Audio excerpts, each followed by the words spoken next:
Сәлем достар, сіздермен бүгін осындай ерекше дәмді болып пісетін пюренің рецептісімен бөлісетін болам.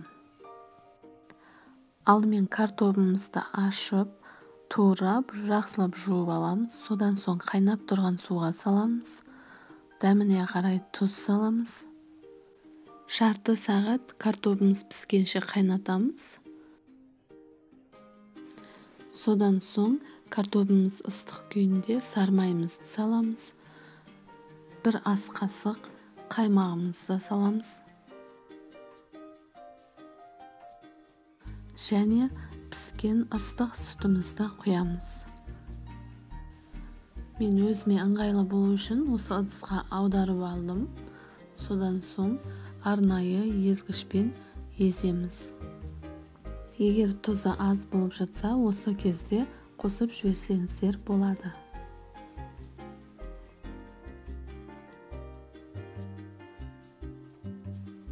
Пюреміз дайын.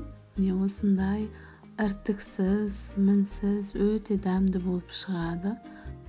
Міндетті түрде жасап, жақындарыңызды қуантыңыз. Менің YouTube каналыма жазылуды ұмытпаңыз. Сіздермен болған Жансая ас болсын.